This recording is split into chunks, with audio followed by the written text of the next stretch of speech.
mic here. Shabbat Shalom. Shabbat Shalom. This week's Torah portion is Shalach Lecha. It tells the story of the 12 spies sent by Moses to survey the land of Canaan. 40 days later, they returned. 10 came back with demoralizing and fearful reports. The land, they said, is indeed good. It does flow with milk and honey, but the cities are large and well fortified, and the people who live there are powerful and strong. They are giants, but we are grasshoppers. But 2 men, Joshua and Caleb, however, insisted that the land can be conquered as God commanded. But these 2 men's confidence in God is ignored by the people of Israel. Rather discouraged, they said, "Let us appoint a leader and go back to Egypt." Even after all of the miracles they had seen God perform for them, why did these 10 spies and the people of Israel lose their faith and trust in God? Why did they choose fear instead? I'll get back to these questions a bit later, but first, a quick journey back to last year. On June 21st, 2025, I gave a Beth Torah on the same Parashat to celebrate Toby and my 60th wedding anniversary. I began by saying we were married June 20th, 1965 in Scranton, Pennsylvania.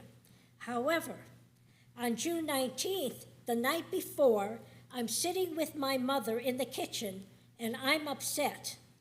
I'm saying, I don't know if I want to get married. I just don't know if I love Toby. Why was I experiencing cold feet? Why did I choose to hesitate and being uncertain of walking down the aisle with Toby the next day? And why, even after all the miracles God has performed for them, why did these 10 spies and the people of Israel lose their faith and trust in God? Why did they choose fear instead? To answer these questions, I went to one of my favorite resources, the writings of Rabbi Jonathan Sacks of blessed memory. The most obvious answer, he said, was the fear of the unknown. Change can be terrifying. It is true of a child getting on her first roller coaster, a teenager heading to college, someone moving to a new city, a new place to live, or starting a new job, and even getting married. Second, he said that most of us prefer to stay in our comfort zone. It's cozy. It's familiar. It's predictable. There are few surprises. And third, he postulated that our uncertainty and fear develops from our insecurities and a lack of self-confidence in ourselves. We are prone to ask ourselves, can I really handle this?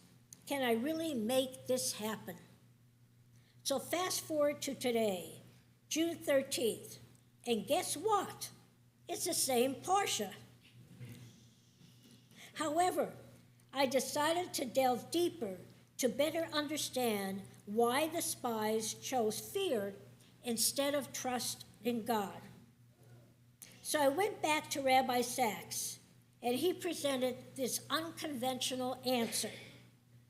He said, the 10 spies, men who were leaders, people of distinction, highly respected, were not so much afraid of failure, but afraid of success and the subsequent changes that success, meaning conquering the land of Canaan, would bring about in their lives and the lives of the people of Israel. What would be some of the changes if they went into the land of Canaan? First, Let's take a look at their situation in the desert. They were eating manna from heaven. They were drinking water from a miraculous well. They were surrounded by clouds of glory. They were camped around the sanctuary. They were in continuous contact with the Shekinah.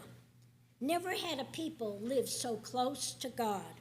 However, if they left the desert and entered the land of Canaan, they would have to fight battles, maintain an army, create an economy, farm the land, worry about the weather and their crops, and all the other thousands of distinctions that come from living in the real world.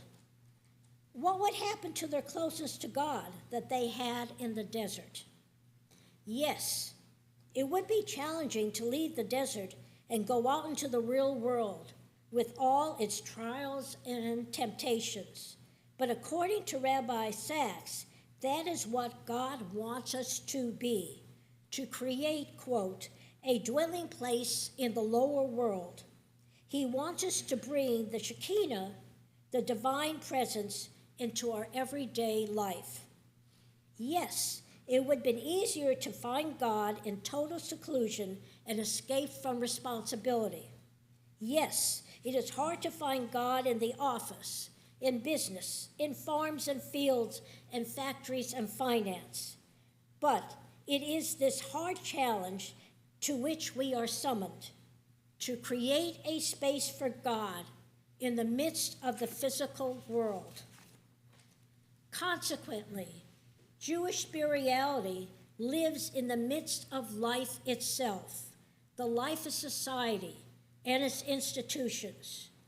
To create it, we have to battle two kinds of fear: fear of failure and fear of success. Fear of failure is common. Fear of success is something we don't always perceive about ourselves, but it's no less debilitating. Both come from the reluctance to take risks. But we must take risks rather than play it safe if we are to live a more fulfilling life connected to God while living in the real world. I'll end with this quote from Rabbi Sachs. He says, "Faith is the courage to take risks. It is not certainty. It is the ability to live with uncertainty. It's the ability to hear God saying to us, as he said to Abraham, 'Walk on ahead of me. I'll be with you.'" Genesis 17:1. That quote tells me that faith is moving forward despite our fears, our uncertainties, our doubts. It's embracing change rather than running away from it. That's because change can bring forth opportunities in our lives for spiritual growth, to live a more fulfilling life connected to God. So I'm going to challenge each of you out there, as well as myself, with this question: what changes can we make in our lives right now to bring the Shekinah into our everyday practical lifestyle? In other words, how can we stay connected to God while living in the real world with the trials and temptations and the hecticness that we all experience today? I would be delighted to hear your thoughts. Thank you.